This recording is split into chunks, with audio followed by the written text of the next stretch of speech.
Hello, everybody. How's it going? Welcome to yet another beginner workshop with the University of Calgary's Information Security Club.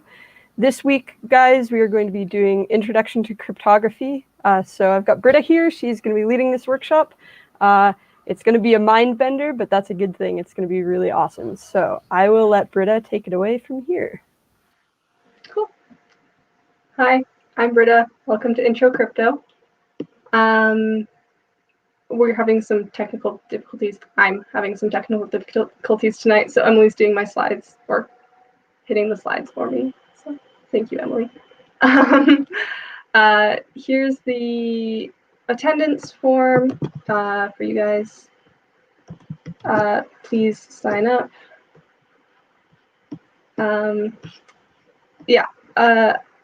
Remember that members are required to have attended at least half of the sessions to be considered full members. Also, quick reminder that please ask questions if anything doesn't make sense. I'll be throwing a lot of stuff at you tonight, so let me know if I'm going too fast or if anything's confusing. Cool. So the outline for today, we'll start with some crypto basics, define some terms. Then we'll look at two historically used ciphers, Caesar and Vigenere. Pivoting, we will get into the beginnings of modern day cryptography. We'll look at how computers see codes. Then I'll give an explanation of the one-time pad.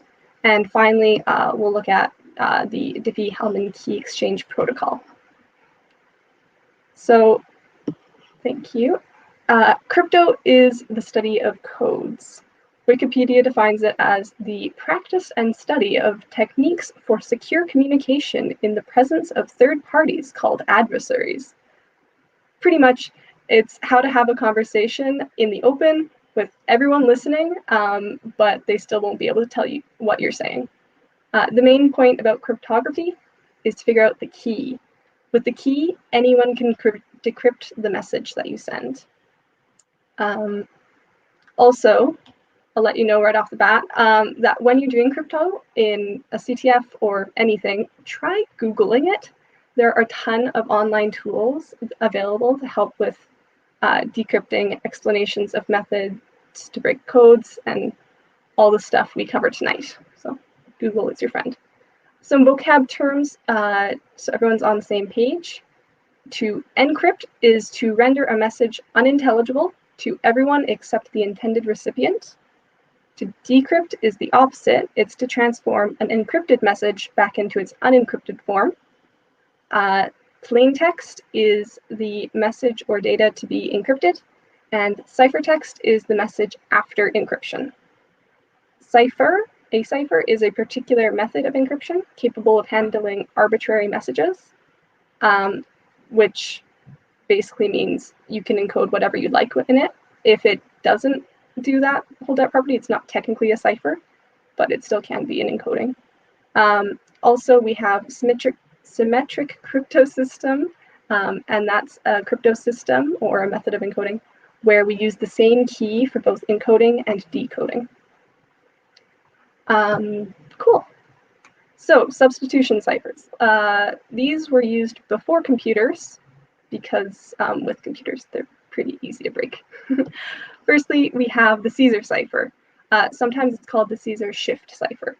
It's a substitution cipher, which means each letter is replaced with another letter. It is monoalphabetic, which means that there's only one alphabet used when encrypting everything. So, for example, as shown to the right, every time an A shows up in the plain text, a D will show up in the ciphertext for this example. The idea is to line up two alphabets, and whether it's on a wheel or just two strips like the bottom, and then you shift over all the letters by a prearranged amount. That's your key, however much that shift is. In the example to the right, the key is 3. Once you reach the end of the alphabet also, you loop around and start back at A. So yeah, you don't run out of alphabet. The thing you want to know about ciphers is how to break them, right? So how do we figure out the key for a Caesar cipher? Well, since we know there's 25 letters in the alphabet, there's only actually 25 different possible keys. The easiest thing to do is just brute force the cipher by trying every possibility and looking for one that makes sense. It's generally the way to do it. Now you guys can try it. I will give you a ciphertext, and if Emily can click once or twice. Here's the ciphertext. Feel free to play around with it, see if you can break it. It is encrypted with the Caesar cipher.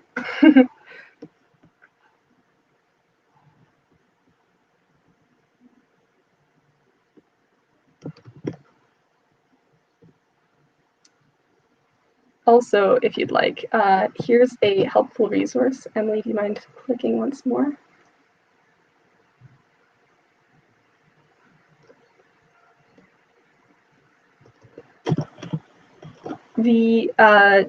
I will not tell you what the key is. So it might be 3, it might not be 3.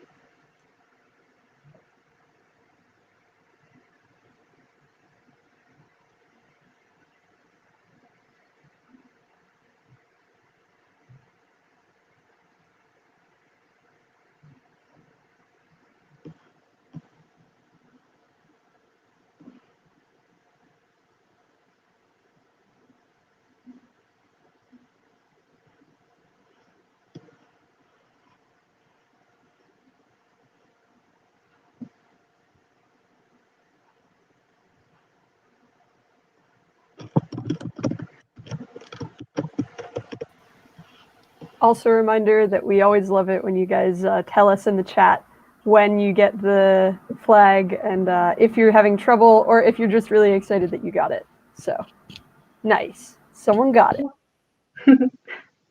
Good job.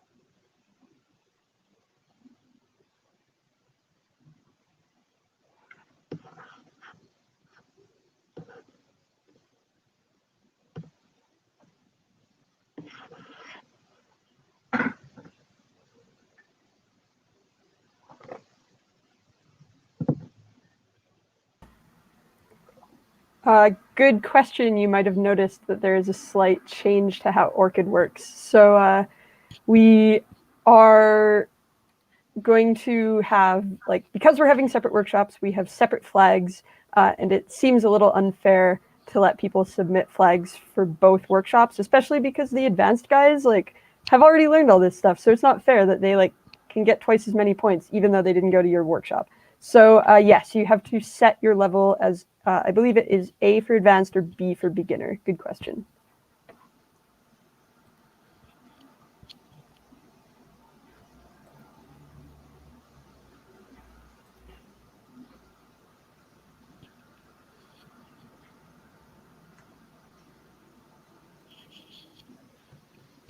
Nice, sounds good.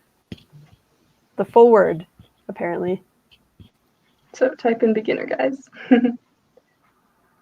When you need to choose your level. This sounds fairly accurate. ORCID yelled at me.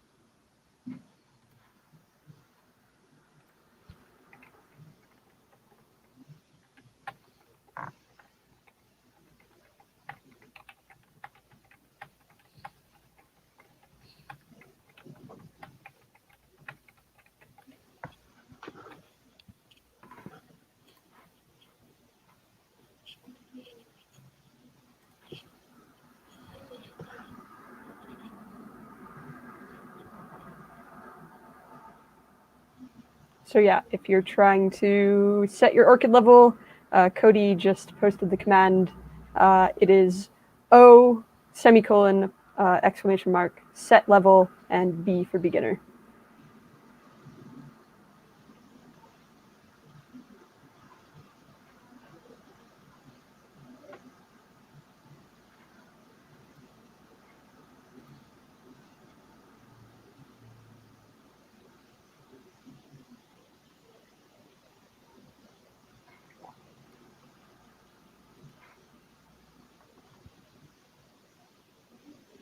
How is everyone doing with the Caesar cipher?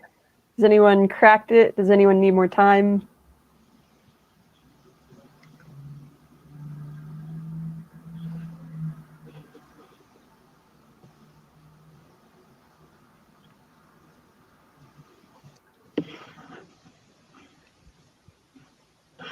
Hopefully that's enough time for you guys to have figured it out or at least tried it.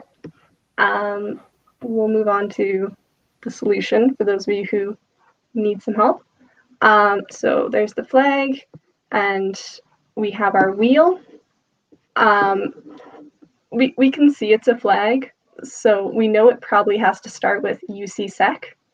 So for the wheel, we just move it so that the first letter, the Y, pairs up with the U of UCSec, and then we can pretty much figure it out. So we also want to confirm that UCSec is looking right. So we check the U, we check the C, and that goes to G, and the S goes to W, and so on. So we're happy with that. Then you know the shift is 4, and so you can just read off the rest. Just looking at the ciphertext, match it up to the plain text. So the R is N, the S is O, and so on. Alternatively, you can just Google this. Personally, I like this website, decode.fr. It's fantastic for all sorts of crypto, but especially Caesar ciphers and so on. And it will solve it immediately for you. So if you're lazy or in a rush, just plug it in there and it'll go real quick. As you can tell, Caesar ciphers are not very secure at all. For something that's a bit more complicated, next up we have the Vigenere cipher.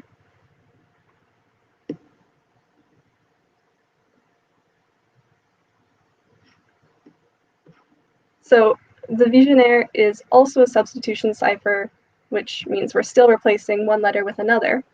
However, it's a polyalphabetic cipher, which means each letter is encrypted with a different alphabet. Well, different for as long as your key lasts.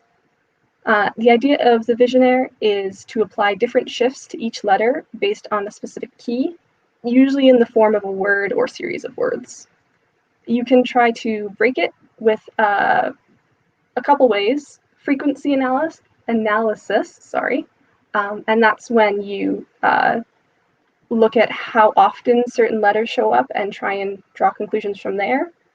So if you see one that turns up a lot, you can maybe assume that it's an E because that's the most common letter in the English language. You can also, with some math and guessing, and if it lines up well, you can try and figure out the length of the key by looking for repeated patterns, which can give you bounds on like what the key might be. We won't go into much detail here, but feel free to look it up if it interests you on how the actual mathematical ways to break these. Here's an example of encoding using the Vigenere cipher. So Emily, I'm so sorry. There's so many animations. I'm so scared. First, so our plain text is Infosec, and I've chosen the key to be CTF flag, because sure. First, we go to the top, and we want to encode I. So we go and find I. and then we go down and we cross it with the first letter of our key, which is C, and then that will return a G. No? Yes. K. Oh my gosh, I'm sorry. I can read, I swear. And then we'll do the next one. So we'll look at the N column, and we'll look at the C row, and then our ciphertext will be G. We look at F, the F column. We look at the F row, cross them, and we get K.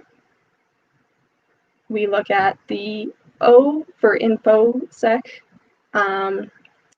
O column, F flag, or F row, I can read, and that will return K, or T.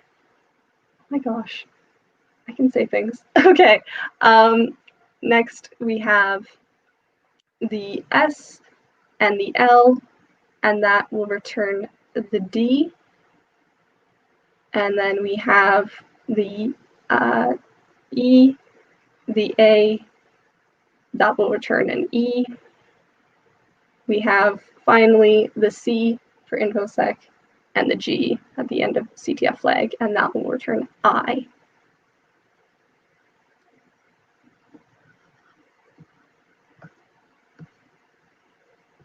Cool. So now we have another example if that one didn't quite make sense for you. Our plain text is still Infosec, but this time we're using a different key, and I just used the word key. But because key isn't long enough to cover all of Infosec, we need to repeat it a couple times, and that's what you see there. And then our ciphertext turns out to be SRDYWCM.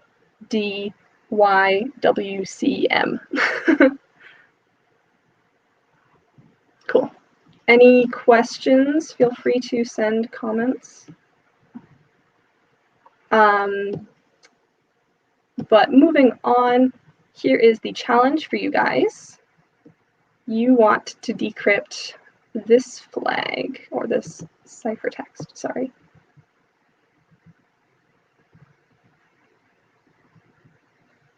I'll just copy it to the chat.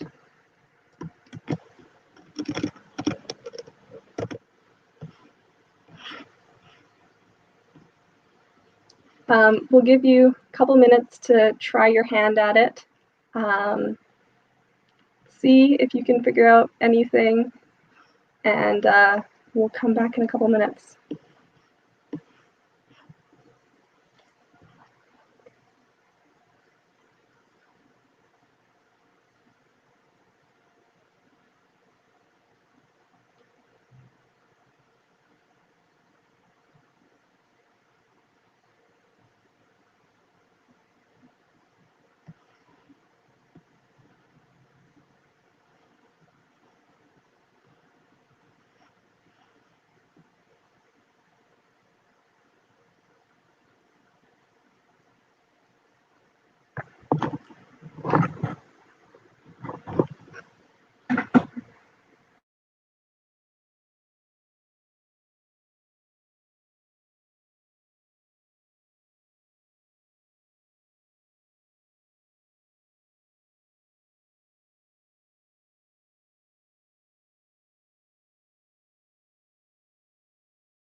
Well done, Cody.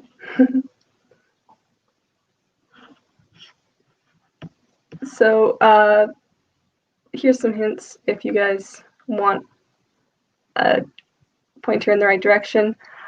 What part of the ciphertext might you already know, looking at the form of it and everything?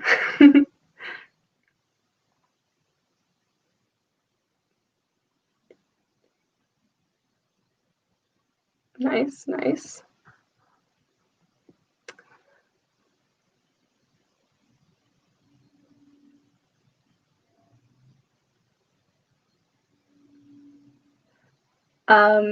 Hint number 2, for those of you still maybe not sure what else to do. What if the person who made this was lazy with the key? Lots of security is based on people being vigilant a lot of the time. You can't be lazy, guys, with your keys. You have to make sure they're super secure. But when we're just teaching you guys, these are the reasons why you don't do that.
Okay, hopefully you guys have figured it out, or if you're stuck, I'm here to help.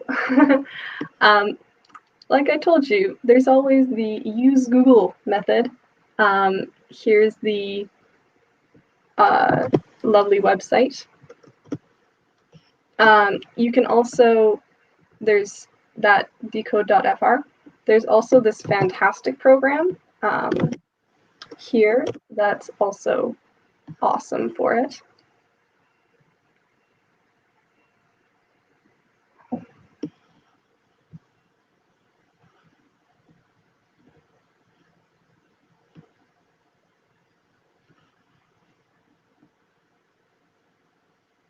Okay, so solution time, because being lazy isn't how you learn. Let's actually do this. We, like someone said in the chat, know that it's probably a flag and therefore probably starts with UCSec. So we can try decoding it or figuring it out from how we know how to use a Vigenere cipher. So if we know the plain text starts with a U, we can move along and find the U column, and then we move all the way down till we find the first letter of our ciphertext, which is M. Then we move our finger all the way across, and it will tell us which row, aka which key, and which is the first letter of the key. We continue that, so we know C is the next letter, So we go out to the C column, and then we go and move all the way until we see our second letter of our ciphertext, which is G. Then we move over, and we see that the key bit is probably an E. We can continue with S for UCSec. Move to the S row, or column, move down until we see a U, move over until we see a C, and so on and so forth. That'll give us SECUR for the key. You guys are attending the information security workshop tonight. So what could it possibly be for the key? Maybe it's an ITY to finish it off.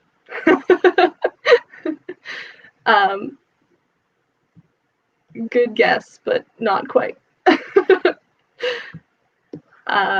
Yeah, so if we assume it's one word, then it's probably security, and we can try running that across, and that'll give you the flag. Cool. Okay, so hopefully that made sense. If you have questions, please let me know. I much appreciate the fantastic chats.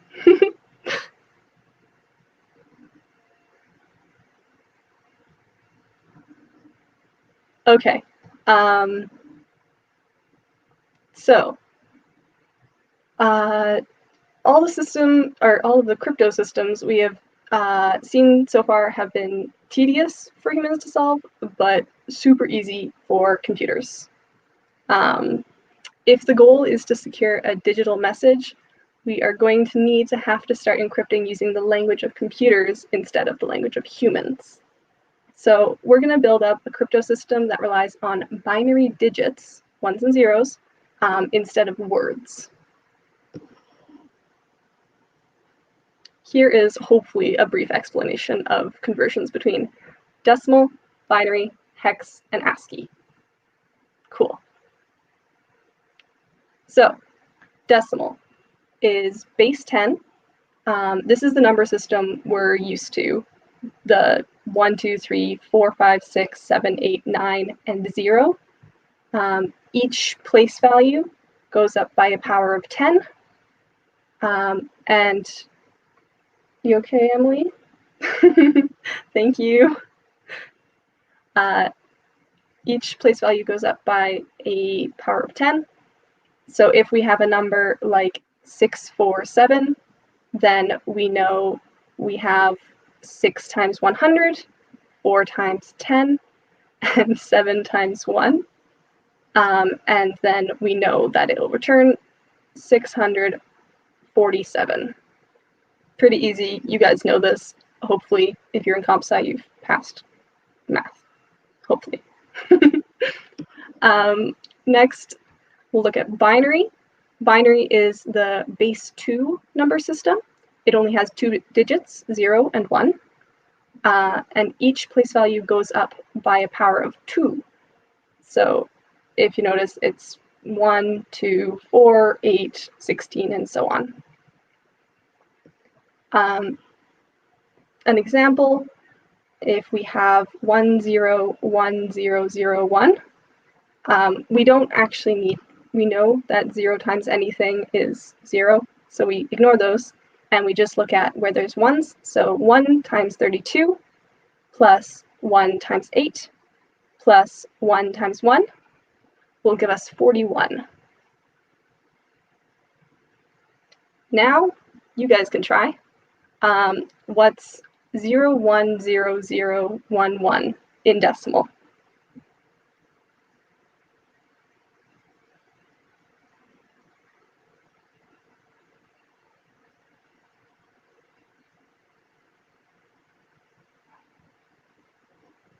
You guys are getting this. Well done. Also, Mertizi, you got it. Well done. We also, what is 1111111? Is there one more in there? One? In decimal. 6 ones in a row.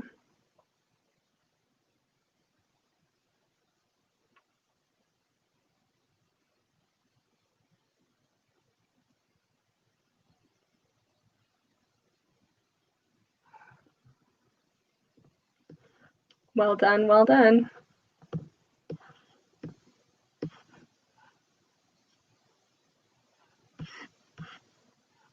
Cool.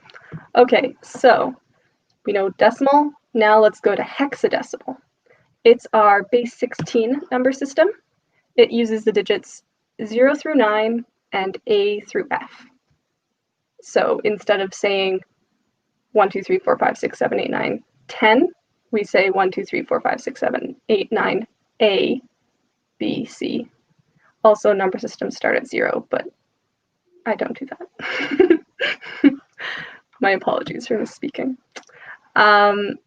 Yeah, so pretty easy. Here's a table to convert the systems between each other. So hex represents 4 binary digits, or each digit of hex represents 4 binary digits. Look at that, convince yourselves of that. Moving on, ASCII. ASCII, you've probably heard of it, but you might not know what it actually is. ASCII encodes all the printable characters for computers and some other things you can't actually see, like null in the top left corner. It's not printable, but it's encoded in ASCII if you want. You can see that if we wanted to encode capital A in ASCII, we just look for the red, find A, and then move over to whichever number system we're using, whether it's decimal, hex, octal, or HTML.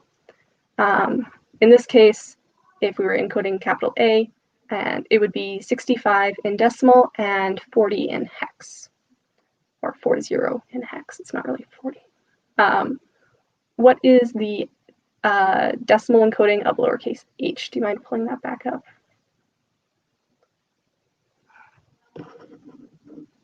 Lowercase h.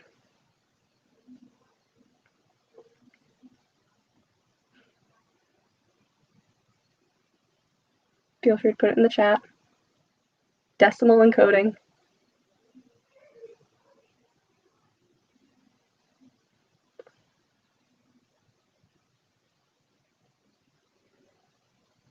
Nice. Well done. Yeah, it's 104. Well done. Okay. To translate between the characters we read and what is represented in the computer, we can look it up in the ASCII table to find what letters we're working with. So then we look for the hex value, since it's easy to go between hex and binary. And then we convert that hex into binary, which is what is actually stored into the computer. So another question for you guys. What is DAB in binary?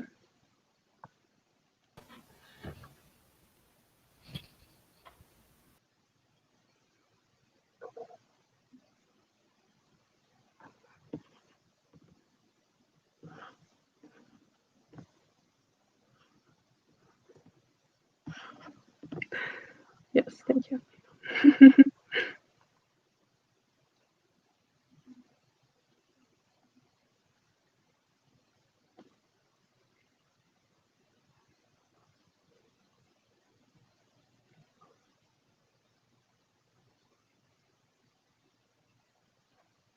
Well done.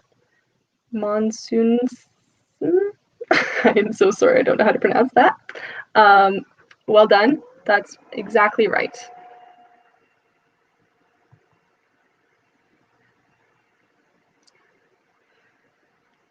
Sure, if you want that, catch that voltage. You can always like learn and work out at the same time. You're multitasking. I admire you.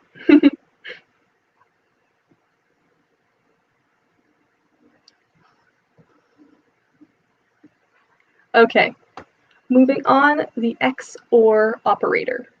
It's bitwise, generally. The XOR is the exclusive OR operator. So the truth table, which you guys should get used to, but basically just follow it along, is over on the right.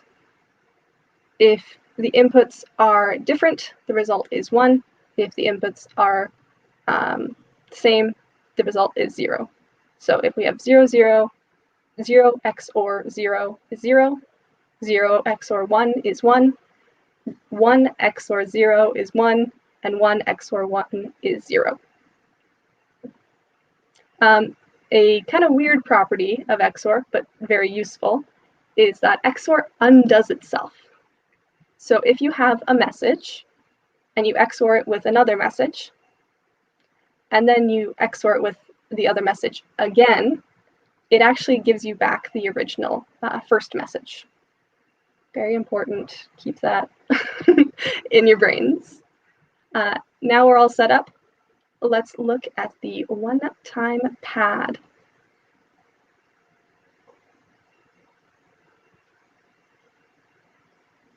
So how does it work? The encryption goes thusly. First, convert your message from ASCII, letters, whatever you're using, into binary. Then pick a random stream of 1s and 0s to use as a key.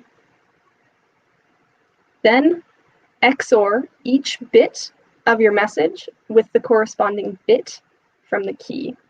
So if your message is 1 and your key is 0, then your ciphertext will be 1.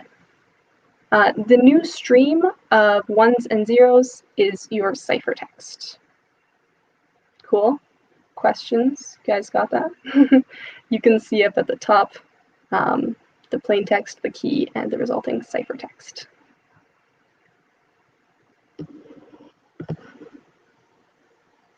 Now, once we've encrypted with the one-time pad, to decrypt it, you have to have the key and the ciphertext. So firstly, you XOR each bit of your ciphertext with the bit from the key, and then convert the result from binary to ASCII, and you're done. Pretty simple, just doing the reverse. This works because XOR undoes itself. So very important property, very useful, very good. This is why it's a symmetric encryption system. Okay, so OTP, one-time pad, is actually perfectly secret. That means you can't know what the original message was supposed to be. The key chosen was random. So each bit has a probability of 1/2 that it was 1 and 1/2 that it was 0. Because of the way that XORing works, with the probability being half that it was that a given output is 1 and half that a given output is 0. Make this workshop same. Rainecton, same. Yeah. Sorry, because we have 0.5 probability that it's 1, 0.5 probability that it's 0. The best we can do is just random guessing to determine what the original message was. For example, here is our ciphertext in ASCII, hex, and binary, and we'll now try XORing it with a bunch of random keys, looking for one that, when XORed with the ciphertext, produces something intelligible. So we could choose this key. If Emily would bring it up, please. Thank you. Once we XOR it, it gives this theoretical plaintext, which turns out to be in ASCII this. However, if we choose a different key, then XORing it, it could turn into this. Or If we try a different key, it might be this. Or with another key, it could be this. And yes, Jeremy did make these slides, so this set of perfect secrecy slides, so thank you, Jeremy. Okay, the point is that we can find keys that produce every string of that size, and we have absolutely no way to know which plain text is the right one. So it's exactly the same as just guessing and hoping. OTP, perfect secrecy, very important. Okay, though, now that we've seen how it works, let's look at an example of what not to do. The one-time pad is called one time for a reason. If you reuse your pad key bits, which is your, key bits, nasty things start to happen, but it's up to you to figure out why. So let's say the situation is you have intercepted a plain text, its corresponding ciphertext, and a second ciphertext. You also happen to know that the person who encrypted the message has a bad habit of reusing keys. Can you crack their bad crypto to get the flag? I will post the plain text, ciphertext, and other ciphertext for you guys to try.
Reminder to ask questions in the comments. You can ask us, you can ask other people who are in the workshop tonight. If you need ideas, if you get stuck, let us know.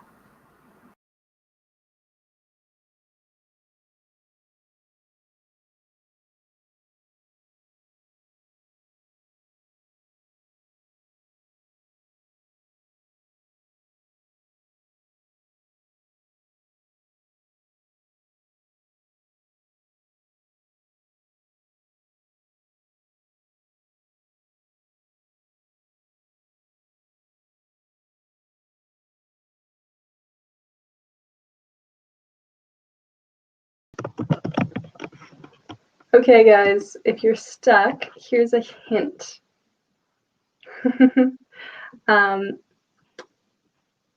If you can remember back, with XORing, if you XOR a message with another message, and then XOR that whole thing with one of those messages, or with the second message, you'll get the original message back. So maybe try something like that.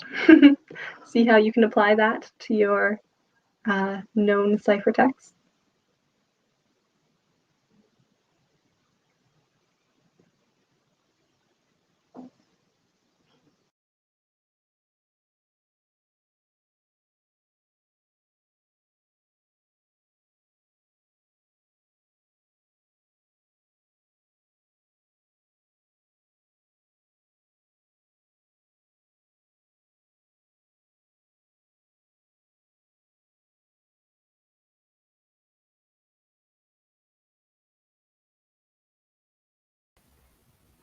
Another little hint is that these ciphertexts have been converted back into hex in order to make them easier for you guys to read, so that you don't have to copy a whole bunch of ones and zeros.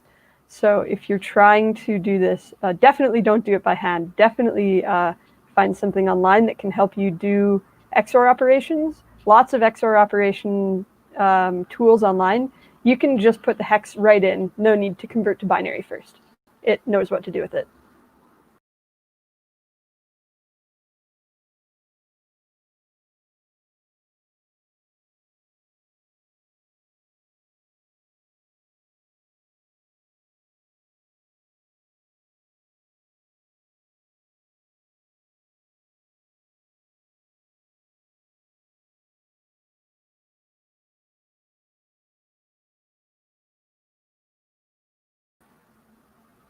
Yes, that's a good point. These ciphertexts are in hex. So this is essentially a nice condensed way of showing you guys binary because of what we showed before, where each hex digit lines up perfectly with exactly 4 binary digits. So this is hex.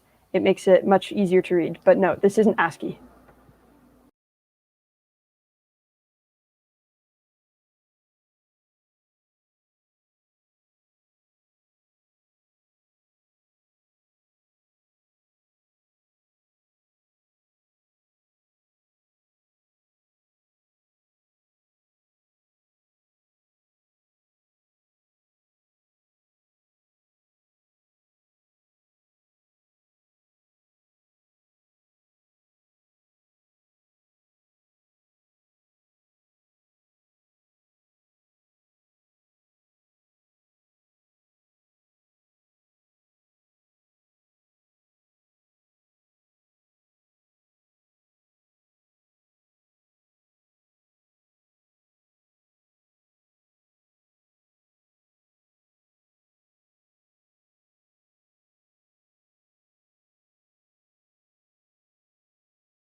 So it looks like some people are starting to get the flag. We'll give you a couple more minutes to work on it. If you're still stuck, if you already have it and you're trying to submit it to Orchid and you're having issues, just keep it in your back pocket and we'll double check Orchid while we work through the rest of it. So we'll give you guys just a little more time if people need to actually get the flag. If you've already got it, just hold on to it.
So I just double checked. Orchid does accept the correct flag.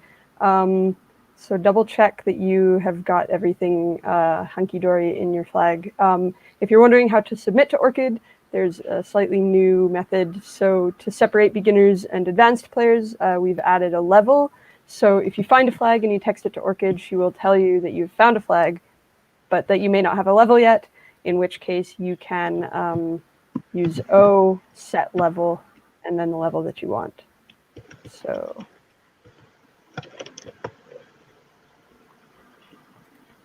this command will work to set you for the beginner flags.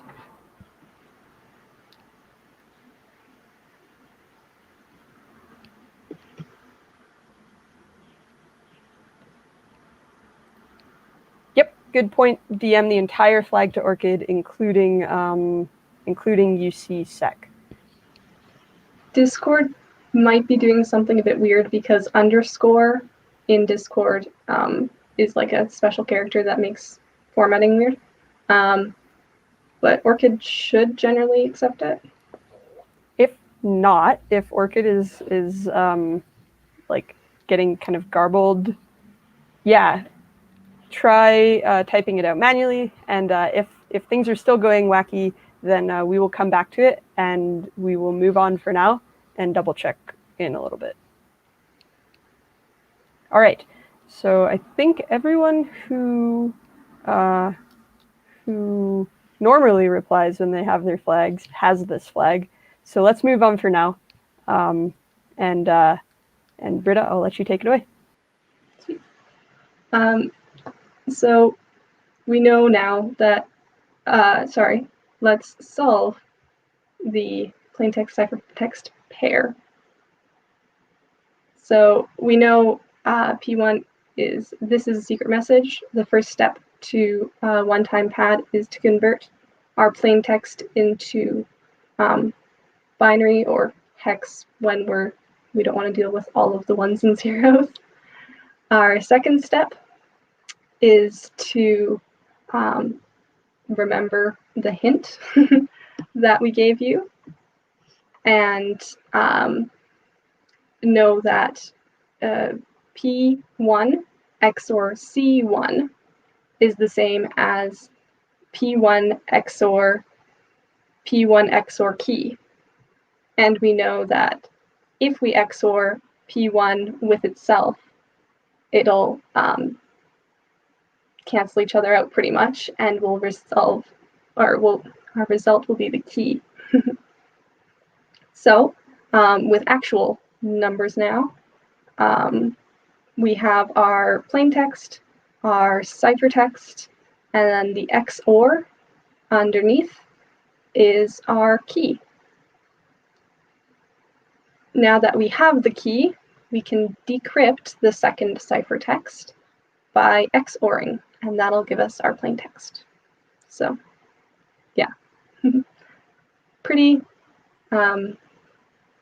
yeah, something to wrap your mind around, but once you get it, hopefully it makes sense. If it does not make sense, feel free to send a comment and I will get back to you or explain it better. You guys okay with this? Okay.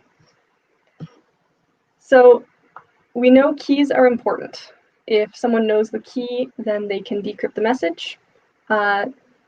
So you ask, how do both parties get the same key securely? Well, we could pass it on a secure channel, but if we have a secure channel, why not just pass the message over it? It's a catch-22. We need the key to have the secure communication, but we need the secure communication to have the key. Enter the Diffie-Hellman key exchange. So here's a fantastic picture. Jeremy likes to point out the weird picture with the sender, but we won't get to that. Where we have a secret message, we encrypt it with a shared key. We send the ciphertext over an insecure channel. And then we decrypt it on the other side, and the receiver can understand it. So our overall goal is to share a key in the end, but the way to do that is Alice sends half of the key to Bob, Alice and Bob being just our two communicators. Bob sends half the key to Alice. Both parties combine their halves to create a shared key, and then they have the key and they can communicate. However, the question is, how do you prevent an eavesdropper from listening to Alice's half and Bob's half separately and then combining the halves themselves? So we're taking a slight detour here to teach you modular arithmetic. So if you aren't aware, the modulo operator can be thought of as the remainder operator. So you have your multiplication, your division, your modulo. It's, for example, so it's the remainder. If you divide 10 by 3, you get 3 remainder 1. So 10 is congruent to 1 mod 3. Another example is 8 is congruent to 0 mod 4 because 8 divided by 4 is 2 and the remainder is 0. So that's 8 mod 4. Weird stuff starts to happen with modular arithmetic, especially when the modulus is prime. it starts to get hard to undo. The goal of a crypto system is to create something that is easy to encrypt, but hard to crack. And modular arithmetic is great for this. If we have x equals 9 mod 52, is the answer 61? Maybe 165? We can't actually tell. In the modular world, lots of operations are very easy to do in one direction, but very difficult to do in the other direction. So they make fantastic parts of crypto systems.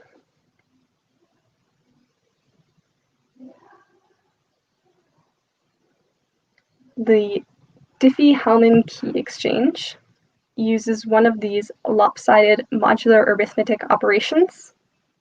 In the modular world, exponents are quite easy to do, but logarithms are very difficult. So we will use that to our advantage. The idea of Diffie-Hellman is you have Alice and you have Bob. First thing, both of them agree on a public base, we'll call it G, and a public modulus, and we'll call it P. G for the base and P for the prime. Next, Alice picks a random number A, and we raise G to that number. So A to the power of G, or G to the power of A, apologies. Then then Alice sends G to the A mod P to Bob.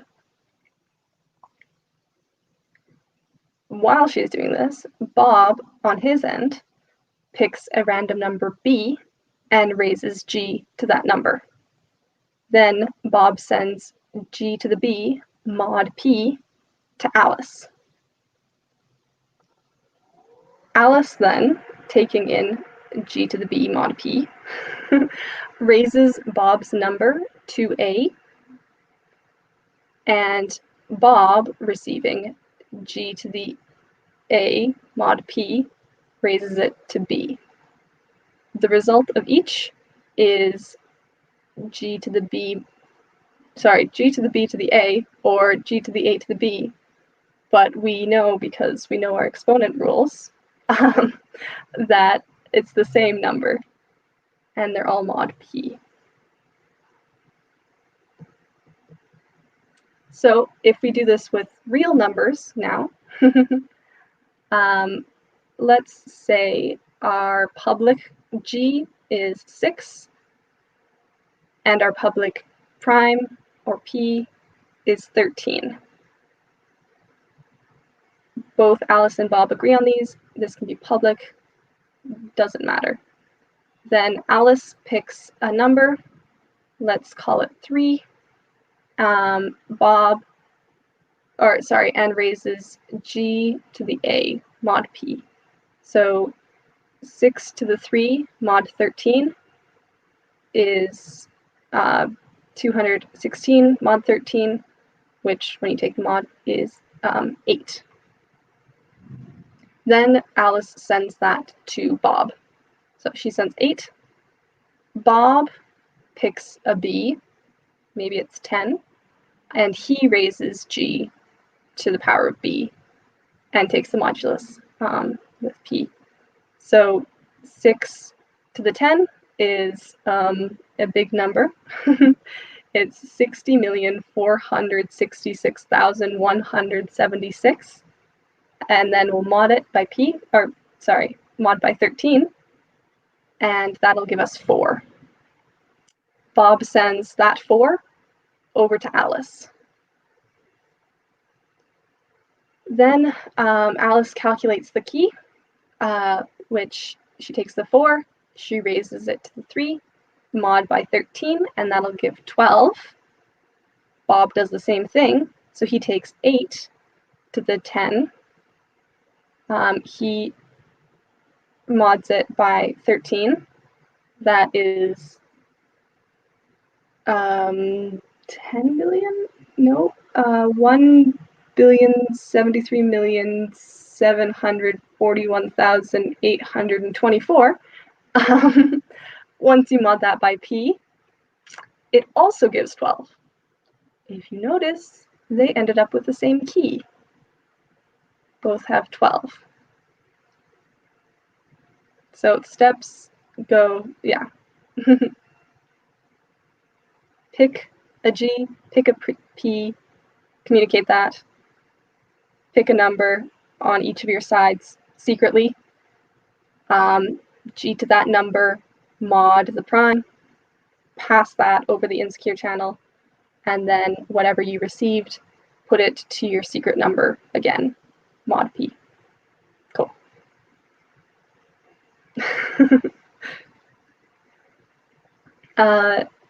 So things an eavesdropper can see on the public channel is the G, the P, the G to the A mod P, and the G to the B mod P. The things the eavesdropper can't see on the public channel is A and B.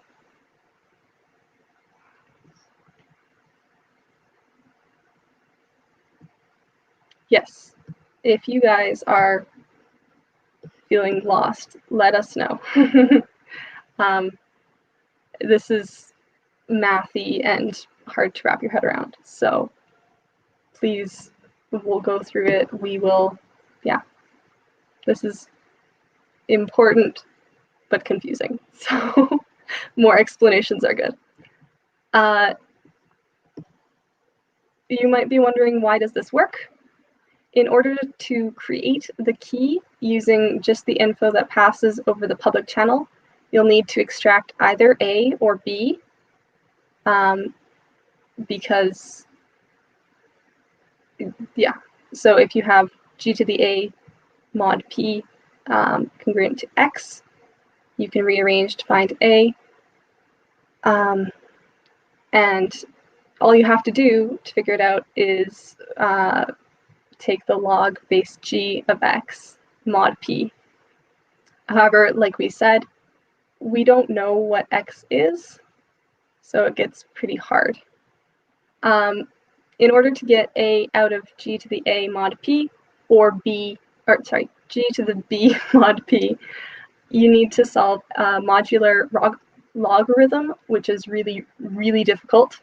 In fact, it's so difficult that it's functionally impossible. With all the computing power we have, it'll take you like years to do. So it's, yeah, very secure because people just can't take the modular log of a number. Yeah. Cool. So the end result of the Diffie-Hellman key exchange protocol is that Alice can generate one half of the key and Bob can generate the other half. Both of them can contribute the halves to the final key, but an eavesdropper can't, which is exactly what we want. Before we move on to the challenge, so yeah. Do you want to take this one, Britta, or do you want me to take it? Technically, well, I can answer, yeah. Yeah, go for it. There are infinite possibilities for X. So you could, like we were doing before, if you know it's equivalent to 1 mod 2, or, yeah, all of the odd numbers fit in there, and there's an infinite number of odd numbers. Emily, essentially any pattern that you would normally be able to find in a non-modular world. In a non-modular world, you can solve logarithms because they have patterns, just like the patterns of multiplication or division or anything else. But once you start to get the wraparound effect of modular numbers, where the remainder can only go as high as the modulus, and then it wraps back around to 0, like we saw with 8 mod 4. because that starts to happen, you lose any pattern that the logarithm might show, which means that suddenly you're stuck. The best possible thing you can do is just guess a number and try it and see if it works. And if it works, great, you found the log. And if it didn't work, well, try another number. So you lose any kind of pattern that might let you calculate it quickly, especially, when the modulus is prime. And you just have to guess and check, which is inefficient.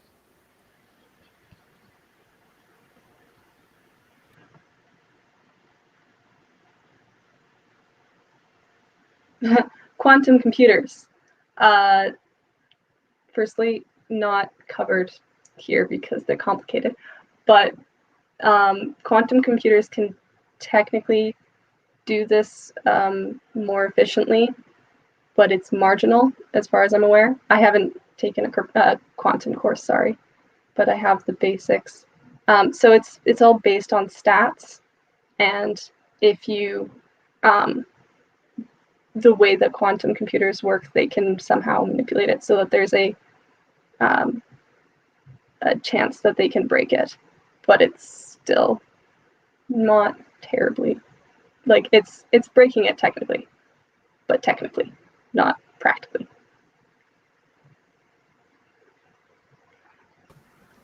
Quantum crypto does exist, but it is way beyond the scope of this introduction. So, good question, though. Mm-hmm. Yeah.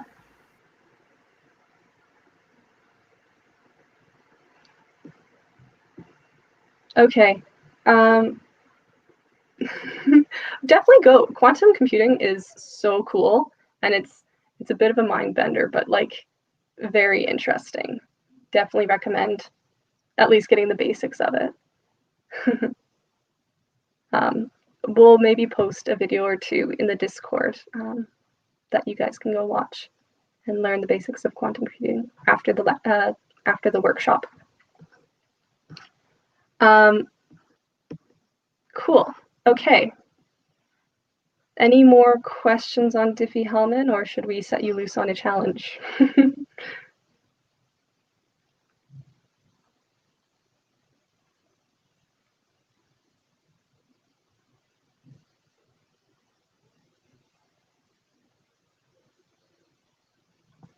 Okay.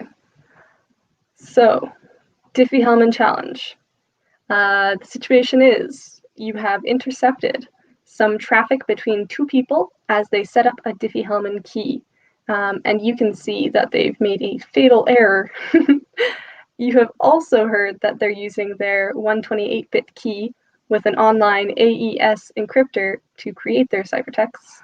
I'll post this link in the chat for you guys. But we won't go into AES today. All you need to know is that it just uses symmetric keys such as Diffie-Hellman. Can you reconstruct the key to get the flag?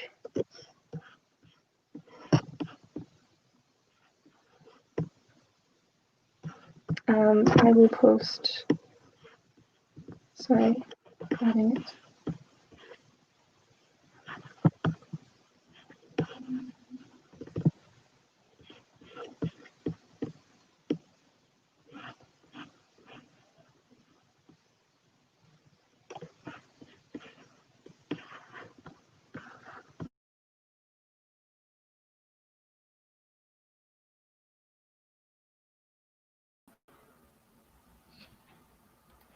So while Britta brings up the flag for you guys, we can talk a little bit about AES. We're not going to go into how it works.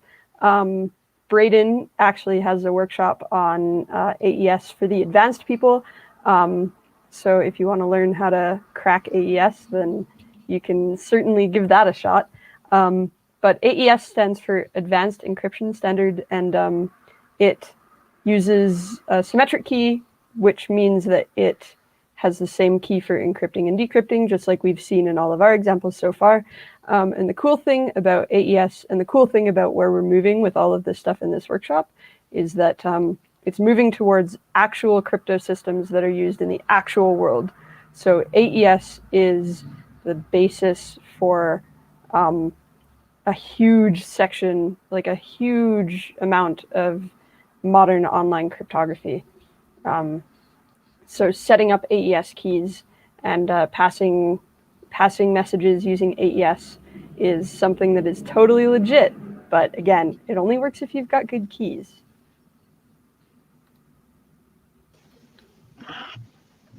Here you go. Hopefully that came through all right.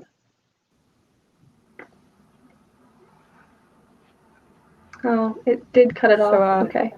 Here's the rest. I will also toss that as a text file in the main channel on the Discord. If you guys are having trouble reading it in there in the comments, I'll post it as a text file for you guys too. So.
So a text file with the challenge for this one is all posted in the general chat in the Discord if you would like that instead.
How are we all doing? Anyone lost? Anyone got it? Somewhere in between? Here's some hints if you guys would like a pointer in the right direction. Yeah, sorry guys. Okay, so hint one, the Python function pow, or ABC can be used to perform the operation A to the B mod C. So it does the modular power for you.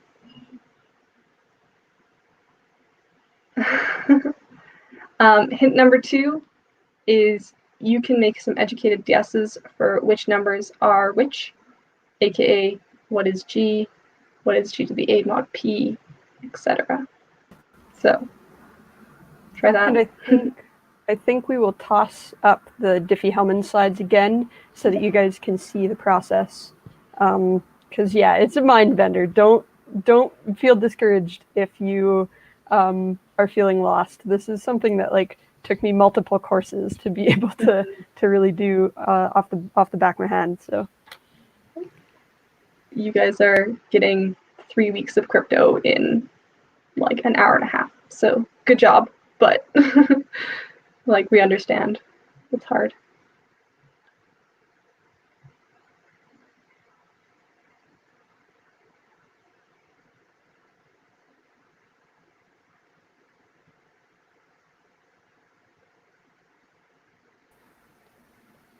So just to reiterate, Alice and Bob share a base and a modulus.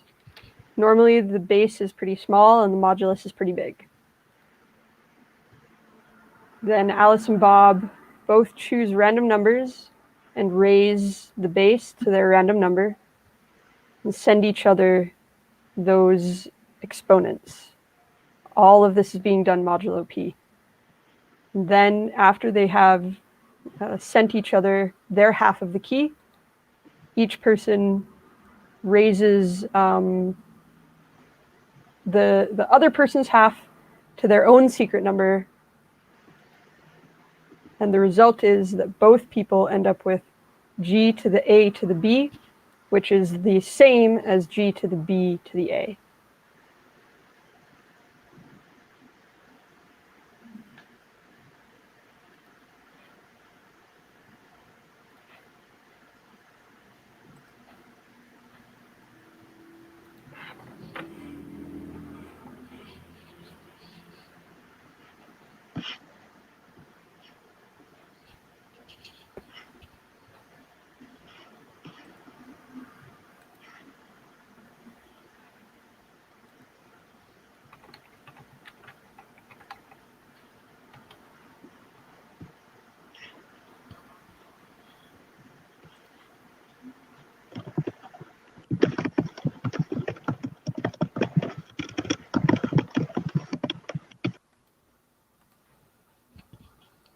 So this is a good question. When the person sends their exponent in the problem, are they sending the result of the whole calculation, or are they just sending B?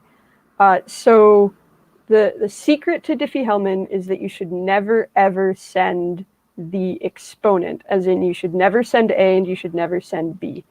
So you know that they're doing a bad job, and that's all I'll say.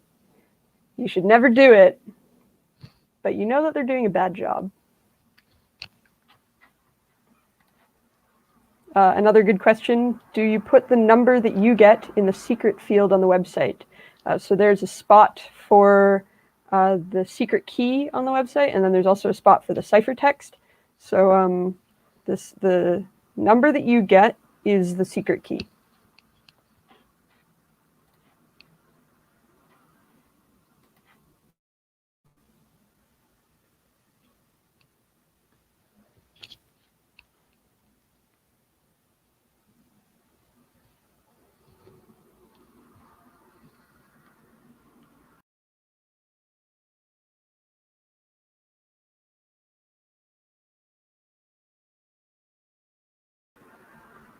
You can certainly try with Wolfram. The nice thing about modulo and modular arithmetic is that the numbers can only get so big before they wrap around.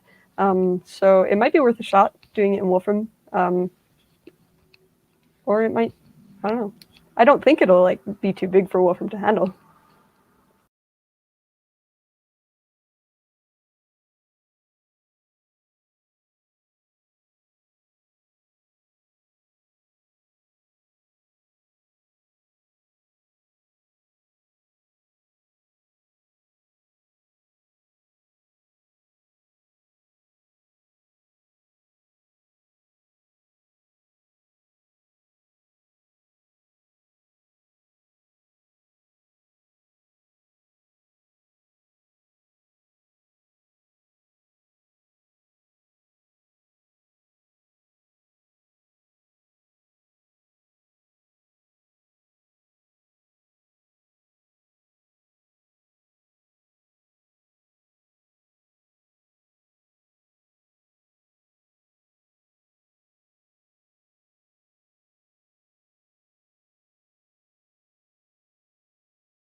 So for anyone who's stuck not on the challenge, but on actually using the AES encryptor, where it says paste secret, what it means is paste key.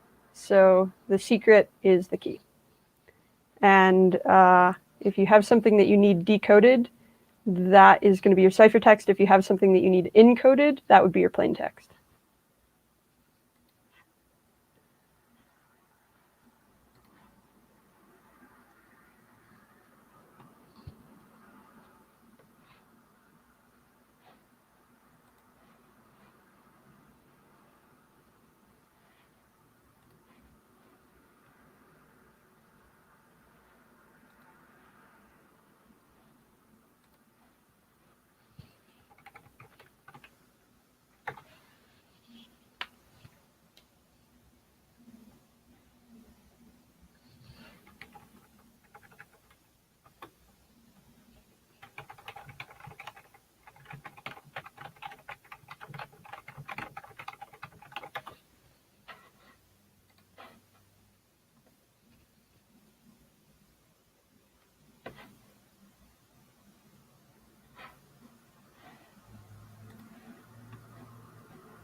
You guys doing okay?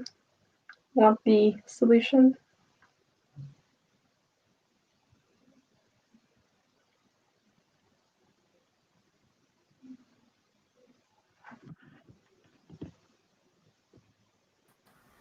I was muted like a true professional.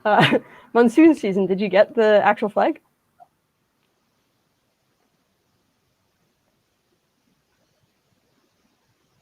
Nice, okay. Good confirmation that we sent you all the right numbers, because they get really big. Okay, so I think we're just about ready to go through an explanation on this one. You think so?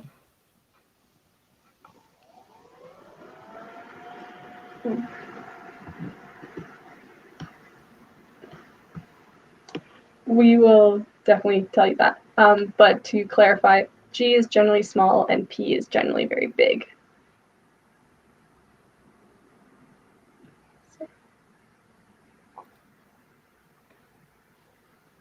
Do you guys want a little bit more time, or do you want to go right into the solution? Looks like some people are getting really, really close. A bit more, okay. Okay.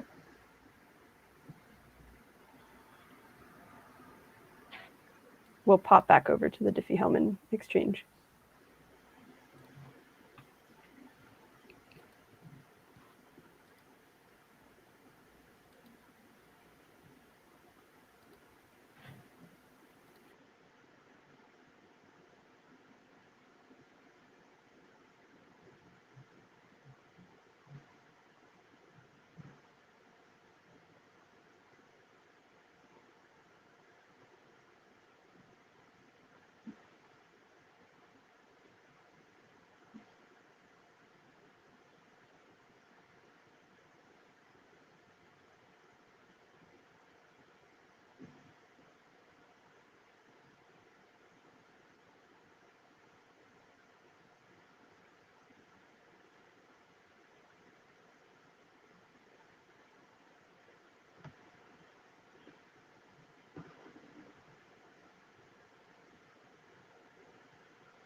Okay.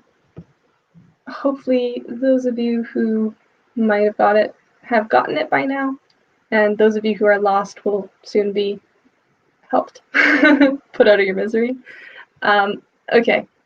The solution, firstly, we know what the modulus is from the first message when they say when they say we're using 5 and that large number that I'm not going to say out loud. The modulus is the big number. Also, we can see that both people send their half in secret.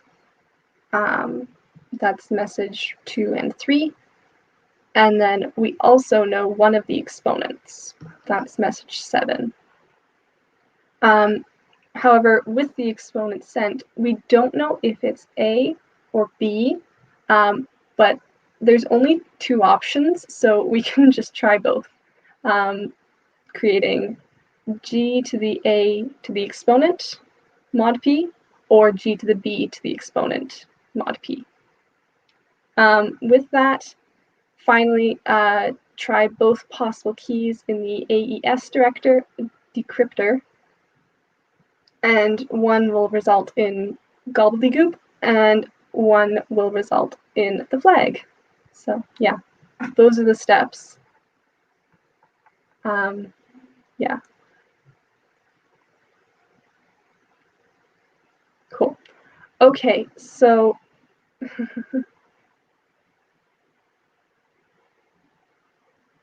Emily's pulling up the... So when I did this, this is how I solved it. By stealing things from my crypto assignments. No, but so when I did this one, this is how I solved it. So I used Python, and I grabbed that big prime, and I grabbed those 2 halves, GA and GB. Those are the 2 secrets that were sent. And then this is the mystery exponent. We don't know if it's A or B. However, there are only 2 options. So key 1 is POW, and then GA to the mystery exponent modulo P. And then key 2 is POW GB to the mystery exponent modulo P. And so that gives us 2 possible keys. So if we actually run this,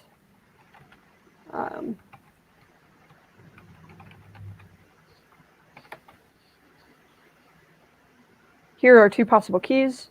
And we can just try both of them as the secret in the AES descriptor. So if we grab, oh goodness, I have so many Firefox tabs open, it's not even funny. Okay. So try this key and the ciphertext, and the other key and the ciphertext. And one of them won't give you anything because when it tries to decrypt it, it's going to try and turn all of those bits back into readable hex and then back into readable ASCII, and it is going to find garbage because it's the wrong key. So those bits that it generates won't even have equivalents to convert into ASCII, and so it will either freak out and not give you anything, or it will give you like a bunch of boxes, or it will give you like weird symbols that don't actually correspond to anything. So one of the keys will give you the flag, and the other one will give you just garbage or nothing.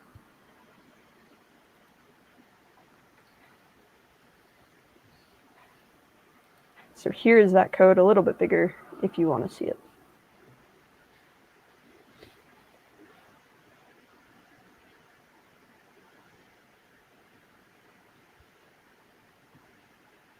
So does anyone have any questions? Did anyone solve it differently using, maybe someone mentioned Wolfram, any other techniques that people tried to get it to calculate the modular exponents?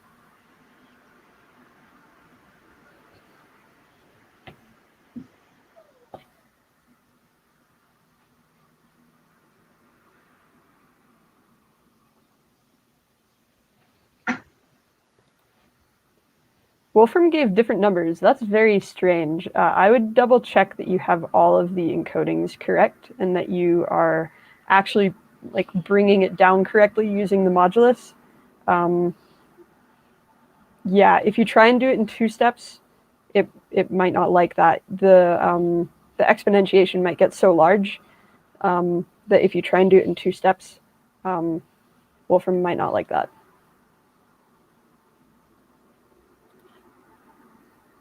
Online Python interpreters do not like numbers that big.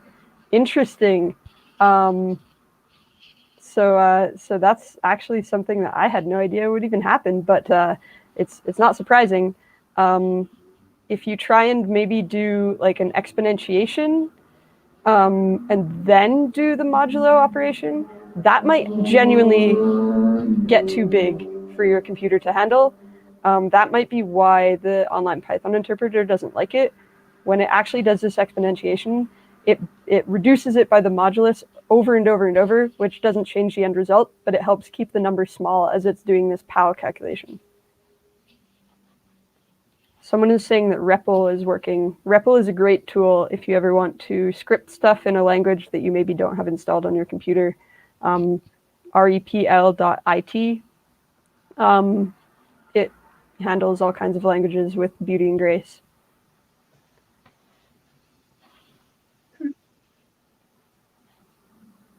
And yeah, that's one of the reasons why the modulus is so great, is because it keeps the numbers small. Your computers can actually handle it, which when you have a finite amount of space on your computer is very important.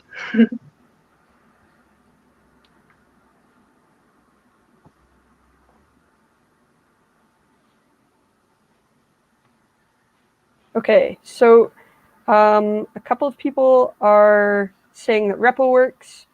Oh, do you learn this in CPSC 418?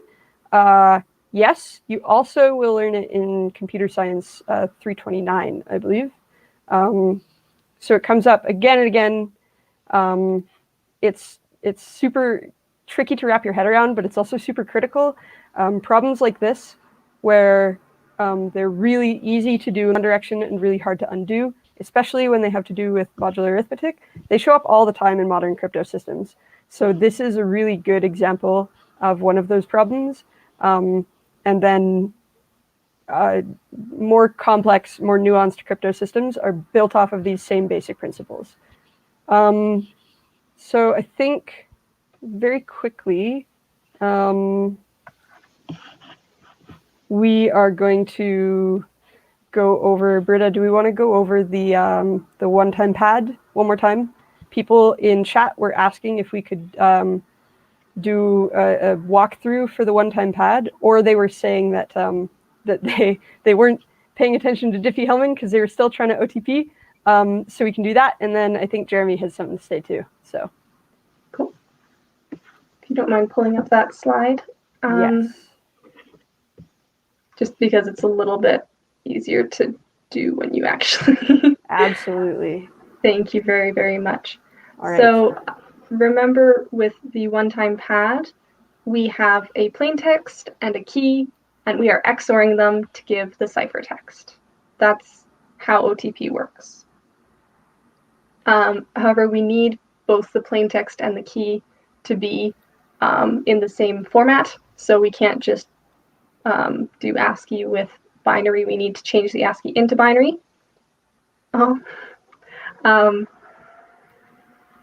Then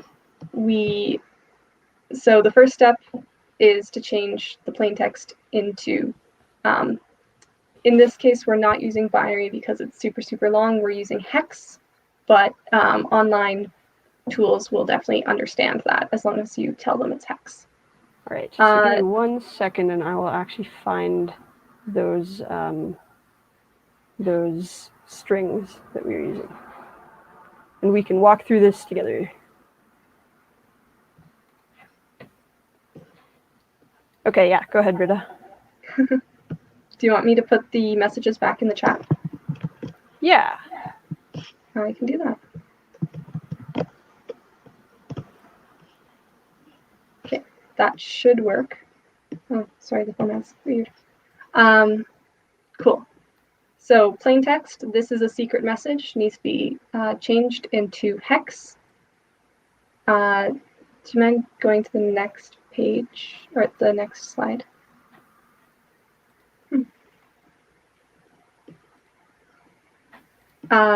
We can use rapid tables for that. That's a pretty good website.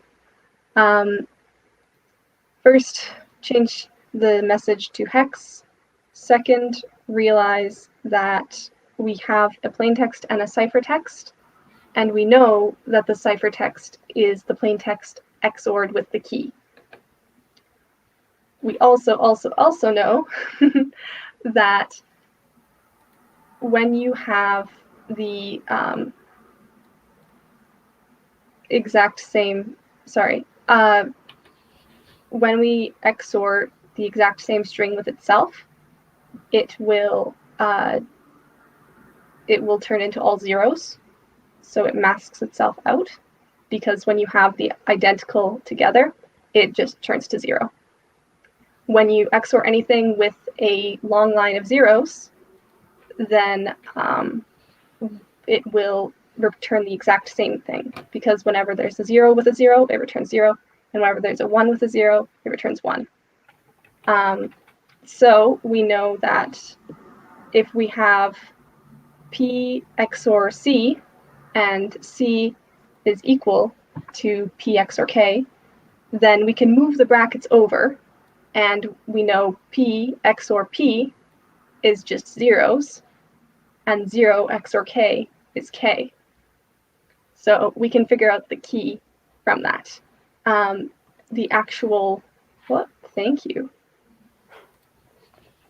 So if we actually do this, that is the plain text converted into hex, and then we can grab the ciphertext, and if we XOR them with each other,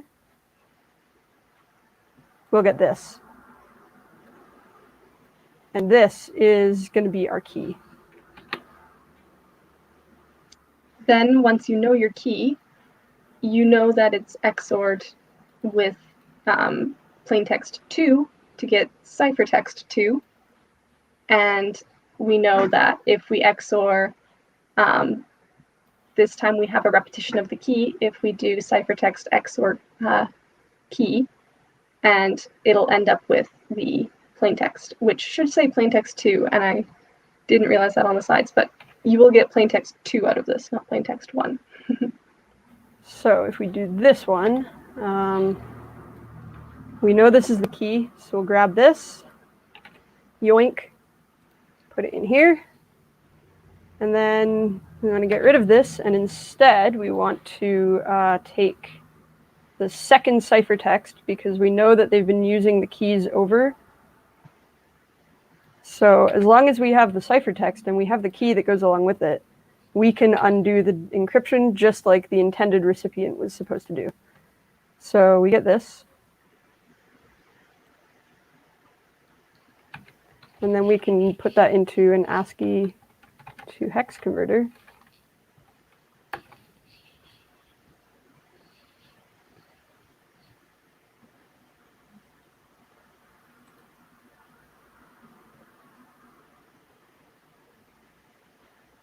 Oh boy, that one's too much. Get out of here.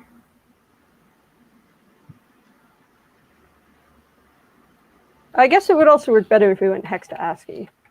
Yeah, so rapid tables, hex to ASCII, pretty great site. It should come up within the first couple results. So we'll put the hex in, and it shoots out some ASCII at the other end, and that's our flag. And we have confirmed that ORCID is now accepting the flag. Even if you type it in and it italicizes it, don't worry about it. ORCID should still accept it. All right. So you can also, with that XOR website we showed you, it does actually, you can tell it to convert to ASCII right there, and you can do it all in that xor.pw website. So super helpful, really nice, really good for that sort of thing.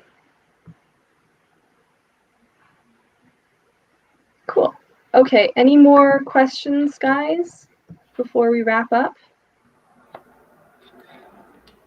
So I guess another good thing to note is that things like rapid tables will also do conversions between other bases. So if you want to go from hex into the full gross binary, you can do that. You can convert it to all kinds of different bases. Base 64 shows up in CTFs a lot, all kinds of crazy bases.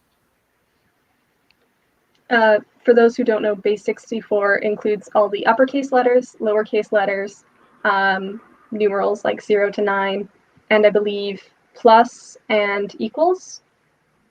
Am I right? I wonder who is in charge of deciding which ones were the leftover ones that they got to add to turn it all to get to 64. I don't know. Mm-hmm. All right. Well, we have officially gone over time, so I think we're good to go here. Thank you guys so much for joining us. I'm really impressed that so many people sat through 2 full hours of cryptography on a Monday night. Good job, guys.